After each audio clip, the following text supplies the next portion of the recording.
Notre système cardiovasculaire est une véritable symphonie.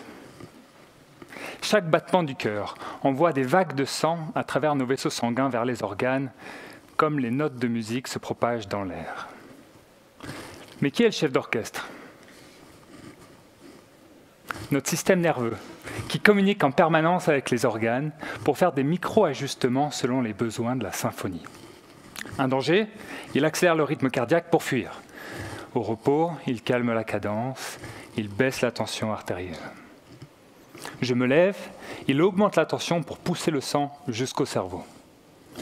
Mais que se passe-t-il lorsque ce chef d'orchestre est malade ou vieillit, qui n'est plus capable de diriger, que l'orchestre se dérégule? Une personne sur 3 souffre d'hypertension, cause principale d'AVC et d'arrêt cardiaque. Et de même, l'hypotension mène à des chutes et des blessures. Les médecins nous l'ont dit clairement, lorsque la tension devient incontrôlable, il n'existe aucune solution durable. Et les patients désespérés voient leur qualité de vie sérieusement affectée. Chez Neurovia, on propose de redonner un coup de baguette au chef d'orchestre.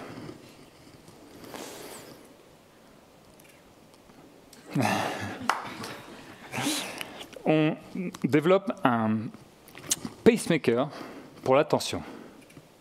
Inséré comme une stent par un petit trou dans la cuisse de façon peu invasive, notre dispositif atteint les nerfs rénaux. Il délivre de petites impulsions électriques pour ajuster de façon intelligente notre tension et rétablir l'équilibre.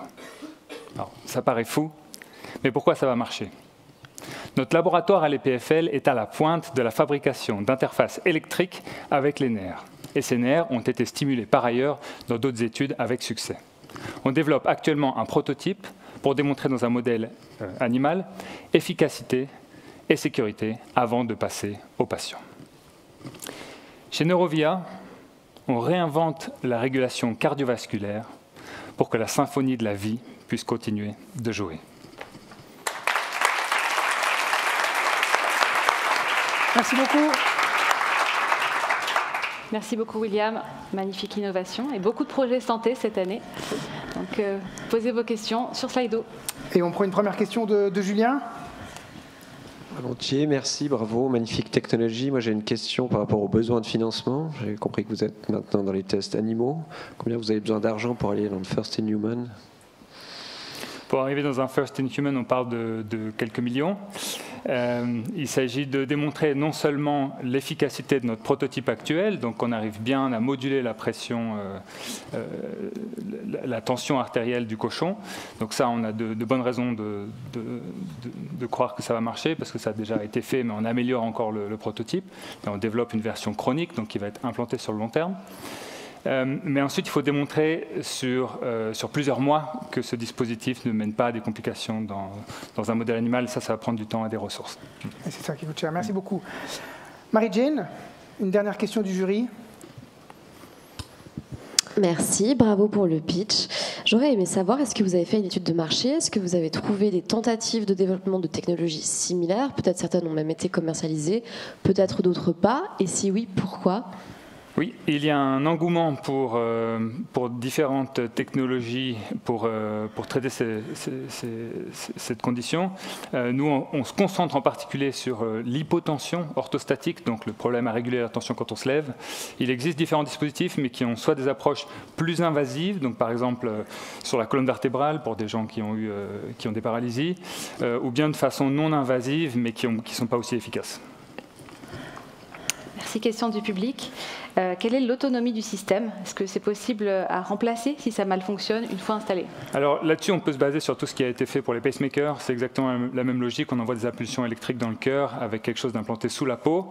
Là, ça sera probablement ici au lieu d'être là, mais c'est la même logique pour les piles avec un potentiel pour être rechargé sans fil, etc. Ok. Paul Bernet te demande comment est faite l'intelligence qui fait des sortes de vibrations au corps. C'est ça? Oui, donc il s'agit de mesurer en temps réel la tension artérielle. Donc ça, maintenant, il y a des dispositifs wearable, donc des montres connectées, des choses comme ça qui peuvent le détecter et qui communiquent en permanence avec notre dispositif pour savoir quand stimuler. Très bien. Est-ce qu'il y a besoin d'une anticoagulation, anti-agrégation après l'implantation du pacemaker au niveau des vaisseaux rénaux? On a des spécialistes. Tout à fait. En fait, on est capable de mettre des électrodes sur un stent, et comme pour l'implantation de tout stent, il faut des anticoagulants au début, jusqu'à ce que la stent soit intégrée au vaisseau sanguin. Merci. Où en est l'étude clinique? On en a un peu parlé. Dans combien de temps le produit arrivera sur le marché? On parle probablement de quelques années, peut-être 5 ans, peut-être 10 ans avant d'arriver sur le marché. C'est un très long parcours parce que c'est un dispositif assez avancé. Mais vous avez un brevet? Et on a un brevet effectivement sur la technologie de fabrication. Ok, on a un insuffisant cardiaque qui nous demande si ce système permettrait de redevenir normal et de revoir un cœur à 100% présent. C'est une condition qu'on regarde aussi effectivement. C'est éventuellement possible et on connaît un concurrent qui essaie de faire ça aussi. Ok, donc d'espoir. Combien coûte-t-il et est-ce que vous ne serez pas surchargé au niveau de l'implantation de l'implant? Surchargé? Oui, est-ce qu'il n'y aura pas trop de cas pour le réimplanter, je pense? Au niveau du coût, ça va être assez important, mais ici on parle de cas très sévères pour qui ça change toutes les possibilités d'autonomie. Merci beaucoup. Merci bien.